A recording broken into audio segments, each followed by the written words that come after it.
България 2 стотинки 1888. Ето малко интересни факти за нея. Като всяка една държава и млада България, веднага след освобождението, започва да сече собствени монети.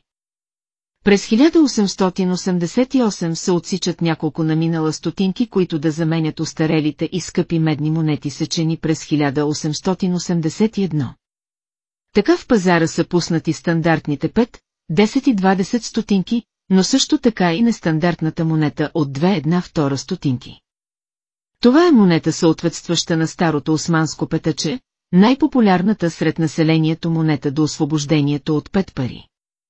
Тази монета започва да се нарича петъче, но в по-новите времена покупателната и сила е значително намаляла и тя е почти неизползваема в последното десетилетие на 19 век.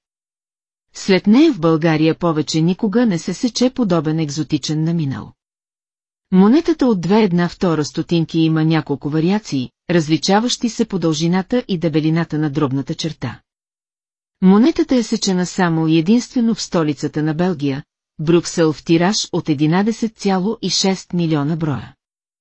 И тя, както всички останали монети от същата година, е рядко срещана днес, защото е била в обращение дълги години.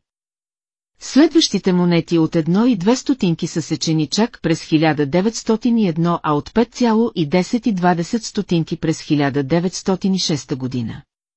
България 2 стотинки 1880